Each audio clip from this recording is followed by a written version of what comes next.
Oke, kembali lagi bersama podcast Gerak-Gerik di channel Gerakan Aktivis 98 bersama saya Parto Bangun. Karena setiap gerakan pasti ada yang bergerik. Kesempatan kali ini saya kedatangan seorang sahabat, Kang Dadi Falgunadi. Kumaha Kang? Damang? Damang, saya. Jadi Kang Parto. Kang Dadi inilah juga seorang sahabat dan teman seperjuangan di zaman penumbangan rezim Orde Baru. Selain itu, Kang Dadi juga seorang ketua umum Gema Perjuangan Maharani Nusantara atau GPMN. Kali ini kita akan bahas soal transisi pemerintahan, di mana tahun ini adalah tahun politik, pesta demokrasi yang tidak lebih dari sebulan lagi akan digelar bulan depan. Kang Dadi, Siap. menurut Kang Dadi, apa yang harus kita koreksi atau barangkali apa evaluasi yang harus kita mungkin kita benahi di pemerintahan era Jokowi? Ya, di era sekarang itu kan dengan semangat reformasi ya, semangat reformasi yang dulu kita kumandangkan atau kita gaungkan, itu kan salah satunya adalah masalah penegakan hukum tuh, ya kan? Masalah penegakan hukum yang condong tajam ke bawah tapi tumpul ke atas. Oke. Nah, di dalam praktek kesehariannya mungkin sering banyak juga kita jumpai. Contohnya nih yang paling akhir-akhir yang kita dapat akhir ini adalah tertangkapnya salah satu yang sebenarnya punya tugas atau paling kita andalkan nih dalam masalah pemberantasan korupsi, misalnya Firly kan. Nah, misalnya ini kok sebagai salah satu institusi yang dilahirkan akibat sebuah proses reformasi kok malah jadi tempat terjadinya pungli-pungli gratifikasi dan lain sebagainya ya gitu loh. Jadi kita masyarakat publik jadi meragukan itu bagaimana dengan masalah penuntasan korupsi di tanah air itu dalam hal masalah hukum. Kemudian juga mungkin juga yang dari sisi politik ya, yang dari sisi politik juga mungkin juga beberapa kali Gerak 98 juga terlibat aktif di dalam masalah adanya pelanggaran etik yang di MK itu. Pada saat itu kan kita aksi juga di gedung KPU. Nah, di situ kan ada satu yang dinyatakan dalam sidang MK dinyatakan itu ada pelanggaran berat secara etik gitu loh. Nah, itu dari sisi hukum. Kemudian pertanian juga banyak hal ya yang juga belum ada kemajuan dari subsidi yang bertambah juga ternyata bukannya bertambah ya tapi malah penurunan ya. Dalam produksi pangan kita kan gitu loh. Ya kalau ngomong tentang bicara sertifikat tapi kemudian juga tidak meningkatkan produksi pangan kita juga kan substansinya adalah bahwa kita ini kan punya rencana soal ketahanan pangan, tapi dalam praktek yang lainnya kok dalam subsidi pupuk dan lain sebagainya yang kita berikan kepada pertanian kok tidak menambah produktivitas dan juga anak muda bukannya bertambah untuk ikut terlibat dalam masalah pertanian gitu loh. Jadi aku pikir juga banyak hal-hal yang masih dalam secara semangat reformasi kita yang belum tercapai gitu loh, Bung Parto gitu loh. Gitu ya. Oke, artinya saya bisa simpulkan bahwa masih banyak sebetulnya PR di pemerintahan Jokowi dan kemudian masih ada beberapa agenda reformasi yang belum. Iya, mungkin tambahan sedikit Bung Parto, itu kan pada saat itu kan kita menggaungkan itu yang namanya revolusi mental gitu kan. Nah, itu produk ideologinya Jokowi. Iya, produk ideologi ini. Apakah kemudian revolusi mental itu identik dengan mentality seorang pemimpin yang juga perlu sangat dikoreksi ya. Kemudian di mana dia sudah mulai menggunakan misalnya dalam kontestasi politik hari ini misalnya. Apakah dengan dia cawe-cawe terhadap MK, kemudian pemobilisasian aparatur atau ASN untuk mendukung pada salah satu calon, apakah itu mentality sebagai seorang pemimpin? Nah, itu kan revolusi mental juga kita pertanyakan itu. Apakah sebenarnya yang mau dibangun revolusi mental itu? Dan itu yang perlu kita pertanyakan kembali. Cita-cita reformasi yang mungkin harusnya bisa merubah sebuah karakter kita menjadi lebih baik, menjadi sebuah karakter bangsa yang hebat dan pemimpin. kok malah karakter pemimpinnya memberikan contoh atau ketauladanan yang sangat buruk gitu loh. Oke, nah berarti itu gitu. Oke, berarti revolusi mental yang digaungkan oleh Jokowi itu gagal total ya? Gagal total. Gatot ya? Gagal total. Ya kan? Iya. Berarti itu cuma hanya lip service jualan, aja, lip ya. service aja, Bung. Dimana mungkin pada saat itu mungkin dia ingin menggandeng semua potensi social society untuk dalam kepentingan elektoral atau populis yang sebenarnya substansi masyarakatnya tidak termerdekakan secara substansi menurut agenda reformasi 98 gitu, Bung. Ya, memang kita sempat terbuai dengan ideologi revolusi mental itu. Iya. Seolah-olah itu adalah gagasan yang dahsyat. Dahsyat. Betul-betul gagasan yang revolusioner. Oh, revolusioner. Tapi ternyata gagal. Iya. Artinya justru malah yang punya ideologi justru yang merusaknya sendiri. Iya, gitu ya? iya. Oke.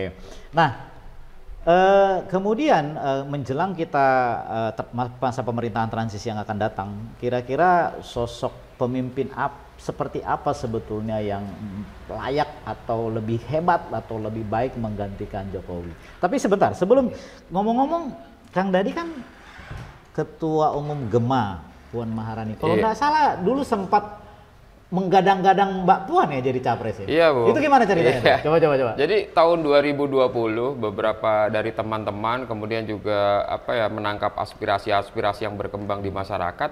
Sebenarnya kami itu namanya Gema Puan Maharani Nusantara, Bung Parto. Oh, lalu jadi namanya Gema Puan, tapi karena kita konsultasikan kemudian dengan pemilik namanya sendiri karena beliau adalah seorang pejabat publik.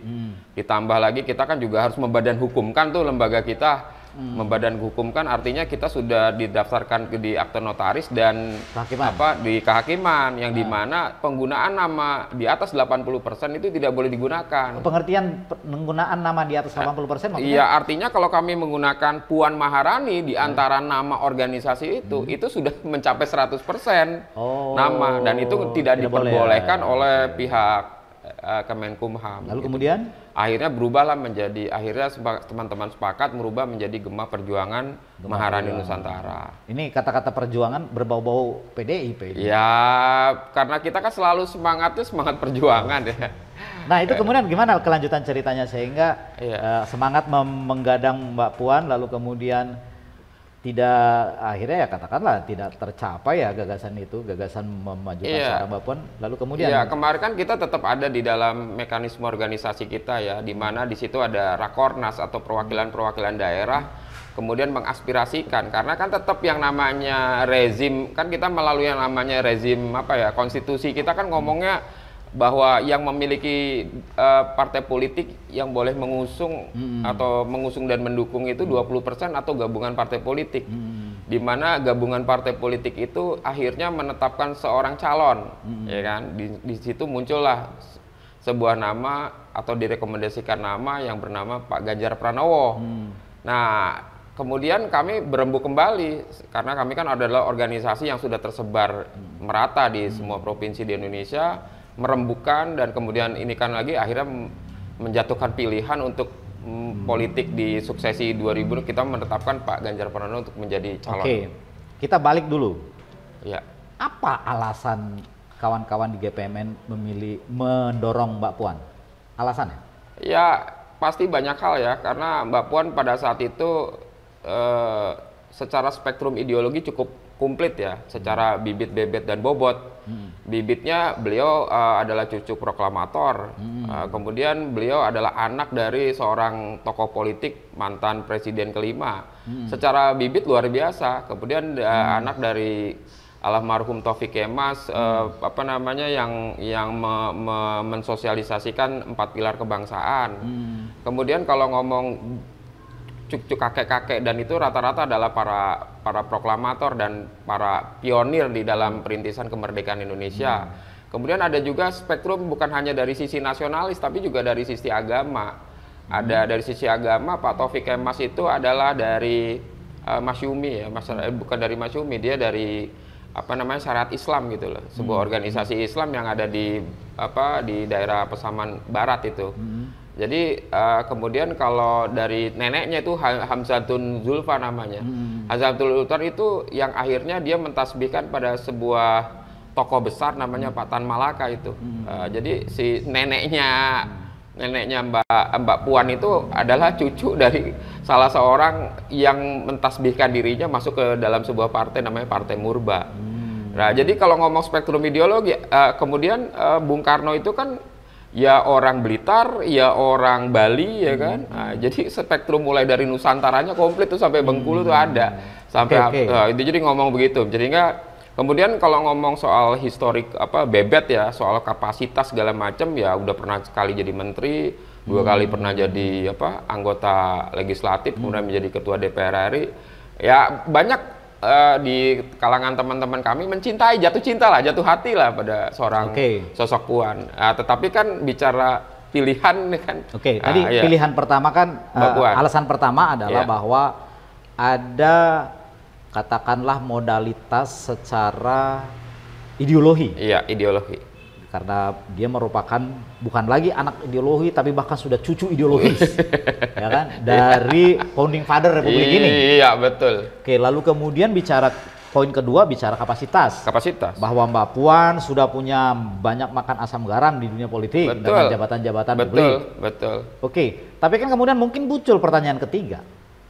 Apa yang mungkin menjadi katakanlah yang bisa diandalkan mungkin secara gagasan dari Mbak Puan yang diyakini oleh Kang Dadi? Ya, secara gagasan kan kayak beberapa karya beliau pada saat disebutnya pada saat memimpin ya. Kan contohnya misalnya undang-undang tentang masalah keperempuanan itu, masalah KDRT dan sebagainya itu dihasilkan ketika dikala zamannya Mbak Puan gitu loh. Termasuk masalah sosial pun itu dihasilkan pada masalah juga Mbak Puan juga gitu. Kemudian banyak lah pokoknya tentang masalah, terutama masalah wanita ya itu. Kemudian juga waktu beliau juga pernah menjadi seorang koordinator menteri koordinator PMK ya, manusia dan kebudayaan itu cukup prestatif mengurangi angka kemiskinan. Jadi dari sisi prestasi ya cukup lumayan gitu loh, cukup bagus ya. Selain secara elektoral, di dapilnya itu memperoleh raihan suara yang tidak bisa dikalahkan oleh siapapun yang pernah ikut di dalam legislatif. Peringkat pertama itu ya? Peringkat pertama dengan perolehan suara 400.000. Itulah yang mendaulat dirinya menjadi seorang ketua DPR RI. Dengan perolehan suara di atas 400.000. Mengalahkan tokoh-tokoh besar yang katanya berlatar belakang agama dan lain sebagainya gitu. Artinya selain 2 poin tadi, poin ketiga adalah bahwa sebetulnya Mbak Puan juga punya konsentrasi terhadap isu-isu sosial dan perempuan. Yang mana kebetulan juga isu soal perempuan sebenarnya masih banyak yang belum tuntas dan Republik ini juga belum serius sebetulnya. Oke.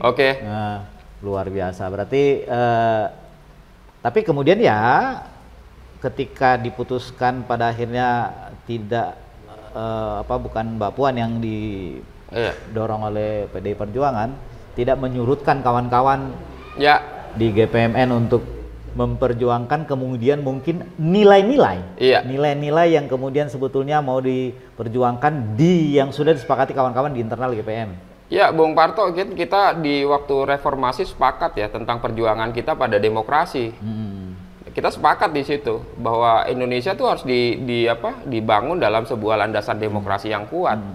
Dan kita melihat ada di situ perjuangan seorang saya bukan berlatar dari partai ya, bukan dari partai politik, tapi saya sangat mengagumi modalitas atau model kepemimpinan atau tujuan politik di PDI Perjuangan gitu ya. Di mana di situ ada jelas perjuangannya tentang dia tetap berpegang teguh pada yang namanya semangat untuk berdemokratisasi. Nah, kalimat demokratis itulah yang menyatukan kita, pertemuannya. Kalau kita kan berasal dari kalangan aktivis nih, kita sepakat untuk memperjuangkan demokrasi. Dikala Bu Mega pun punya kesempatan untuk memenangkan, dia bisa mencawe-cawe semua instrumen kekuasaan untuk memenangkan dirinya. Tapi ketika peraturan sudah ditetapkan, dia akan patuhi itu loh. Taat ya? Taat pada peraturan yang dibuatnya sendiri pada masa pemerintahannya. Padahal kan kalau mau bicara semua dalam kekuasaannya gitu loh. Nah, disitulah kami sepakat bahwa gagasan kita di dalam berdemokrasi ini harus terus kita pertahankan. Karena adalah bagian perjuangan yang mau kita perjuangkan terus. Sepanjang Republik ini tetap ada gitu, Bung. Berarti Kang Dadi meyakini bahwa Mbak Puan bersama PDI Perjuangan lah yang paling tegas memperjuangkan nilai-nilai demokrasi dan ketegakan demokrasi itu sendiri. Iya. Termasuk bicara konstitusi nih. Betul. Mengingat kan tadi. Iya. Nah, ini kita bahas pemilu nih. Iya. Konon pesta demokrasi yang akan kita hadapi ini kita dipertontonkan sama peristiwa-peristiwa katakanlah pendegradasian demokrasi. Iya. Bagaimana menurut pandangan Kang Dadi? Kalau misalnya kita perspektif deh, kan kita sekarang udah pernah jadi orang tua ya. Orang tua itu akan selalu dinderei oleh anak, ya kan? Diikuti oleh anak, ya kan? Apapun perilaku kita. Apalagi dia adalah pucuk pimpinan dari Republik Indonesia. Kita orang tua pasti diikuti anak, baik dan benar. Kalau orang tuanya buruk, pasti anaknya kan mengikuti buruk. Bahwa buah tidak akan jatuh jauh dari pohonnya. Sebentar, ini arah omongannya kemana nih? Nah, saya mau jelaskan begini. Apabila seorang presiden memberikan contoh, ya kan, ketika dia mau mempertahankan kekuasaannya, kemudian dia seenaknya merubah namanya undang-undang konstitusi, ya kan, dia rubah-rubah, apapun diakal-akalin, lembaga survei diakalin, ya kan, kemudian ASN aparat dimanfaatkan semuanya. Lah itu kalau misalnya semua perangkat mulai dari pucuk pimpinan menteri, anak menteri, ya kan, anak pengusaha semua ngakalin, gimana itu ceritanya? Artinya bukan persoalan pemilu bisa presiden bisa dimenangkan, tapi apabila besok yang namanya dana RW diakal-akalin, seperti mencontoh presidennya, ya kan? Artinya apa yang terjadi hari ini sebetulnya menjadi presiden buruk di kemudian hari. Antropologi sosialnya hancur, Pak. Bukan persoalan presiden, hancur ini. Lurah manfaatin dana desa. Alasannya apa? Udah bisa dirubah-rubah aturannya, ya kan? Nanti ada pemanfaatan dana RW yang 100 juta dimanfaatin, diakal-akalin, dikong-kali-kongin. Loh, apa bedanya waktu perjuangan kita reformasi dulu ada konglomerasi, bahwa yang namanya penguasa lebih condong terhadap konglomerasi. Hanya untuk apa? Mempertahankan melanggengkan kekuasaan. Lah ini yang bahaya bagi kita nih, pejuang-pejuang demokrasi, aktivis demokrasi ini dicontoh. Berarti MK bisa diakalin. Oke? Berarti nanti ketika nanti MK juga punya kepentingan, ada anaknya di bawahnya MK nanti juga bisa ngakalin. Berarti sama aja ngomong, nanti yang namanya tentara Republik Indonesia, ada orang mau jadi tentara, boleh nggak diakalin untuk keluarga dan anak-anaknya tanpa proses demokrasi yang fair? Kebayang apabila itu dilakukan di seluruh birokrasi, dilakukan oleh bupati, wali kota, dan lain sebagainya. Bagaimana besok dokter-dokter diakali, berarti besok anaknya bisa jadi kepala rumah sakit. Besoknya yang seorang anak kepala sekolah bisa jadi anak kepala sekolah diakalin lagi. Sampai mungkin kalau bisa kondektur kereta api, diakalin juga anak untuk jadi kondektur. Artinya kan ngomong soal nepotisme itu yang kita dulu lawan, ya kan? Ya kan, Orde Baru kita lawan sedemikian rupa bahwa kita melawan yang namanya rejim nepos ini, si paman ini kan, artinya akan langgeng lagi dan berarti kembali lagi revolusi mental apaan? Berarti kita mundur lagi ke bukan lagi era 98, kita balik lagi ke 65. Balik lagi ke 65. Artinya begini. Ya. Pandangan Kang Dadi tadi kan bahwa praktek tadi udah bahas korupsi juga, kolusi juga, nepotisme juga. Berarti sebetulnya karena gini, ada yang berpendapat bahwa sebetulnya Orde Baru tidak bangkit lagi. Tapi sebetulnya emang hidup selamanya. Ada yang mengatakan demikian. Orde Baru, kalau misalnya Orde Baru butuh 32 tahun untuk bereinkarnasi menjadi seorang penguasa yang otoriter. Kalau sekarang kan 9 tahun udah bisa jadi seorang penguasa baru yang bernama namanya Jokowi. Jokowi apa nih?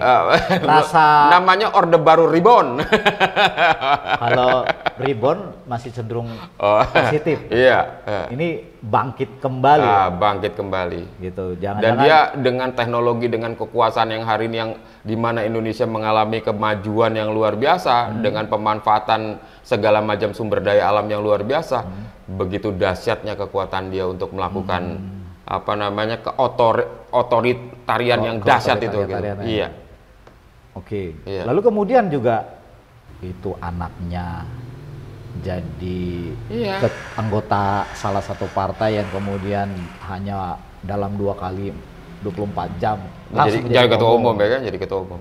Menantunya jadi wali kota Medan. Dirusak anggaran dasar, anggaran rumah tangga partai itu dirusak. Itu kan ada konstitusinya itu di dalam PSI itu kan. Ya kan ada anggaran dasar dan anggaran rumah tangga. Jadi diakali juga. Iya diakalin juga. Lah kan saya bilang tadi bahaya banget kan. Kalau misalnya bapaknya pemabuk, anaknya pasti jadi pemabuk. Waduh. Iya kan begitu. Iya, karena Gitu pasti ya? ditiru, pasti diduplikasi. Kebayang kalau misalnya moralitas 270 juta melihat langsung seorang pemimpinnya yang justru melakukan praktek-praktek seperti itu. Oke. Moralnya ya. Berarti amoral dong nih. Amoral, Bu. Oke. Dan itu jauh, saya muslim. Jadi saya itu jauh-jauh dari nilai ketauladanan dan moralitas. Oh, luar biasa. Iya. Jadi Jauh. cacat moral nih ya. Udah cacat moral. Oke. Nah, menurut Kang Dadi, sosok seperti apa atau figur seperti apa yang sebetulnya paling pas mengingat sudah ada peristiwa turbulensi politik yang cukup dahsyat ini? Artinya harus ada antitesis yang cukup kuat untuk menggantikan Jokowi yang tadi Kang Dadi bilang cacat moral.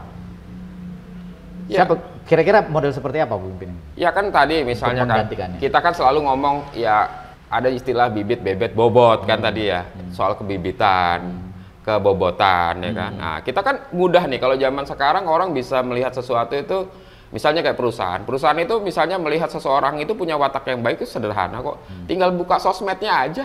Oh. Ya kan itu salah satu contoh kan. Sosmednya bagaimana? Jejak digital kalau disebutnya. Ya, Ya kan? Artinya kita tahu historiknya dong gitu kan. Nah, misalnya begini. Ada 2 orang pernah menjadi seorang anggota parlemen. Artinya dia pernah melalui proses kontestasi selama 2 kali. Mendapatkan 2 kali kepercayaan. Ya kan 2 kali kepercayaan di mana di dapilnya dia dipercaya untuk menjadi anggota legislatif. Ya kan? Oke. Nah, yang kedua naik lagi levelnya, grade-nya secara kualitas menjadi seorang gubernur. Tadinya di legislatif, Di legislatif, sekarang ke eksekutif. dia bertugas untuk lebih luas lagi. Yang Oke. tadinya legislatif dia membuat yang namanya undang-undang, ya kan? Kemudian menyerap aspirasi-aspirasi masyarakat, dia membuat legislatif dan anggaran, naik levelnya dia menjadi seorang eksekutif. Eksekutif, mengelola sebuah daerah ya. Mengelola sebuah daerah dengan, sebuah daerah ya. dengan jumlah penduduk yang sangat besar. Ya selain jumlah penduduk kan artinya banyak aspek-aspek tuh yang lebih dia pikirkan. kompleksitasnya Soal ekonomi, tinggi, politik, budaya, semuanya. sosial, pendidikan, kesehatan. Dan itu segala dilalui aja macam. dengan mulus selama 2 periode masa kepemimpinannya. Artinya ada 2 jejak yang jejak fakta yang sangat membuktikan bahwa dia sangat bagus atau sangat prestatif untuk bisa dan mumpuni. Artinya kan levelnya udah jelas ya. Legislatifnya DPR RI, ya kan? Kemudian gubernurnya juga levelnya Jawa Tengah. Artinya level yang kalau di Indonesia itu kan ada 38 provinsi ya, baru pemekaran baru kan 38 dan salah satunya adalah daerah yang terpadat di seluruh Indonesia namanya Jawa Tengah. Ngomong dari bibit bebet bobot aja udah. Nah, yang menarik lagi, beliau ini bukan berasal dari kalangan orang hebat, ya kan? Sama kayak kita, orang biasa. Oke. Yang kita ngomongin Ganjar nih ya? Iya. Tadi bicara. Iya. Belum sebut nama soalnya. Iya. Oh, Ganjar. Saya belum selesai ceritanya. Ini orang biasa, sama kayak kita. Bukan dari kalangan bangsawan politik darah biru, ya kan? Bukan turunan R depannya nggak ada. Apa nih? Raden maksudnya kan, gitu ya kan. Maksudnya nggak ada one-nya. Oke. Dia dari kasta biasa. Oke. Anak pensiunan polisi biasa. Pangkatnya juga rendah ya? Pangkatnya juga Bukan rendah. jenderal ya? Artinya ini kalau kita kembali pada semangat reformasi ini adalah bahwa semua punya kedudukan yang sama dalam politik. Bahwa demokrasi reformasi yang kita perjuangkan itu memperjuangkan siapapun bisa menjadi seseorang di republik ini. Dan dia juga adalah kita juga adalah dia. Artinya dia juga adalah orang yang bisa memahami keberadaan kita nih, orang-orang yang biasa di level rakyat di akar rumput. Nah, inilah yang juga membuat semangat bagi siapapun rakyat Indonesia untuk memberi kesempatan untuk menjadi siapapun untuk menjadi seseorang. Oh, sudah dicontohkan kok. Orang biasa bisa jadi anggota legislatif, bukan hanya orang kaya saja. Orang biasa bisa jadi gubernur, dia juga orang biasa saja gitu. Artinya dengan semangat dia memahami, mengetahui rakyatnya, artinya dia akan lebih peduli pada kesengsaraan rakyat dan penderitaan rakyat. Dan itu dibuktikannya dalam masa kepemimpinannya. Dan saya mengatakan bahwa dari 3 calon itu yang punya potensi itu adalah Ganjar Pranowo dan Mahfud MD. Oke, artinya saya simpulkan bahwa di kemajuan teknologi hari ini rekam jejak mudah dicari ya. Bagaimana perjalanan Ganjar dari legislatif, kemudian yudikatif di tingkat eksekutif di tingkat provinsi. Lalu kemudian kita bicara pendampingnya nih. Oh iya. Mahfud. Iya. Bagaimana pandangan Kang Dadi tentang sosok Mahfud? Ya, Pak Mahfud adalah tokoh yang cukup panjang jejak sejarahnya ya. Yang paling hebat ini adalah pada saat beliau mengangkat peristiwa yang terakhir itu adalah soal yang Sambo itu ya. Sambo. Nah, Sambo ya. Jadi kasus yang sangat berat dan kemudian diproteksi oleh jenderal-jenderal yang hebat mungkin ya. Kemudian bisa dipublis dan sehingga akhirnya terbongkar itu. Nah, artinya kalau bicara begitu, beliau juga sama ya dengan Pak Ganjar, berasal juga dari kalangan biasa juga. Dari kalangan Nahdiyin. Nah, artinya dia sederhana juga, manusia sederhana, bahkan di dalam ketauladannya, mungkin ke dalam ketauladanan Islam ya, dia agar anak-anaknya tidak menggunakan fasilitas negara. Bahkan dalam beberapa cerita-cerita yang saya dapat itu anak-anaknya jangan sampai orang lain tuh tahu kalau bapaknya adalah seorang menteri. Yang sebetulnya bisa berpengaruh ya? Yang sangat bisa mengaruh, bisa menggunakan privilege. Iya, privilege. Ya maksudnya kalau misalnya dia privilege tiba-tiba dia bisa mendapat bantuan modal padahal cuma jualan martabak, bukan penghina pada profesi jualan martabak ya. Iya kan. Tapi ya itu tadi ternyata kekuasaan itu menyenangkan ya, bikin hanyut gitu kan, lupa daratan kalau kata terbuai ya. Jadi saya mau bilang bahwa dua pasangan ini adalah pasangan yang kalau dalam pandangan tadi saya ceritakan punya kerendahan hati yang kerendahan hati yang sangat baik, punya ketauladanan. Ya, itu yang penting ya. Yang kita minim hari ini adalah ketauladanan ya kan. Bagaimana seorang bapak tidak memberikan tauladan yang baik, bukan hanya bagi anaknya kan, tapi kepercayaan publik yang selama itu mencintai beliau sampai 9 tahun sampai hari ini mencintai tapi bisa hancur total karena masalah ketauladanan. Dan itu bahaya bagi presiden yang sangat buruk. Jadi saya sepakat juga ada beberapa pernyataan mahasiswa yang bilang bahwa itu adalah seorang senior yang nggak bisa dikagumi gitu kan, bukan sebagai yang bisa dijadikan tauladan. Gitu, Bung. Artinya Kang Dadi meyakini seorang Mahfud yang kebetulan juga yang lahir dari sosok keluarga yang sederhana, kemudian mengajarkan teladan-teladan yang baik dipraktekkan dalam keluarga kecilnya, ini kemudian bisa dia terapkan di sebuah bangsa yang besar ini untuk mengajarkan nilai-nilai dan teladan-teladan ya. Oke, luar biasa. Berarti ini pasangan klop nih ya. Pasangan klop banget. Pernah di legislatif, kemudian di yudikatif, bahkan dicap menjadi pendekar hukum. Bahkan pernah jadi yudikatif kan, pernah di MK. Iya, jadi yudikatif. Iya, komplit. Oke, artinya dengan sosok Mahfud yang menjadi pendekar hukum kemudian apakah Kang Dadi meyakini ketika tadi Kang Dadi menyangkut soal isu korupsi atau salah satu produk perjuangan reformasi 98 lahirnya KPK yang kemudian KPK juga dilemahkan, Kang Dadi yakin Kang Mahfud akan mampu memberantas korupsi yang sudah menjamur di Republik? Ya, kan tinggal berikan kekuasaan kepada beliau untuk bisa menuntaskan. Karena bagaimanapun beliau pada saat posisi terakhir kan koordinator. Dia tidak punya fungsi eksekutif. Di situ dia hanya mengkoordinatorin.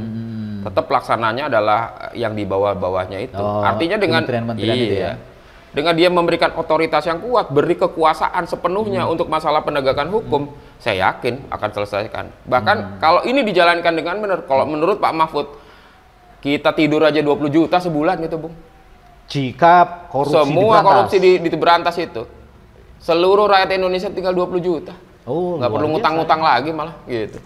Hutang terbayar, ya, harus terbayar. Kita pun surplus. Iya, kita pun surplus. Oke, Kang Dadi, Mahfud ini kalau di saat Menko hanya bisa mengkoordinasi, lalu kemudian ketika Wapres nanti, apakah, karena begini, apakah perannya sangat aktif? Karena mengingat yang sebelum-sebelumnya Wapres itu cenderung ban serep. Ya, bagaimana penilaianmu? Nah itu mungkin itu sudah menjadi sebuah kesepakatan di nanti antara Mas Ganjar dan itu ketika bicara tentang masalah penegakan hukum juga ada kok jejak digitalnya di situ bahwa ngomong benar tentang penegakan hukum itu otoritasnya akan diberikan kepada Pak Mahfud. Jadi kan tetap aja bisa berbagi tugas walaupun secara ininya presidensialnya tetap ada di Pak Ganjar. Gitu, Bang. Oke, Kang Dadi, diskusi yang cukup menarik sebenarnya, masih banyak sebetulnya yang bisa kita bahas, cuman sayang karena keterbatasan waktu. Apa kira-kira closing statement dari Kang Dadi sebagai sosok pejuang demokrasi dan juga kebetulan hari ini menjadi Ketua Umum GPMN?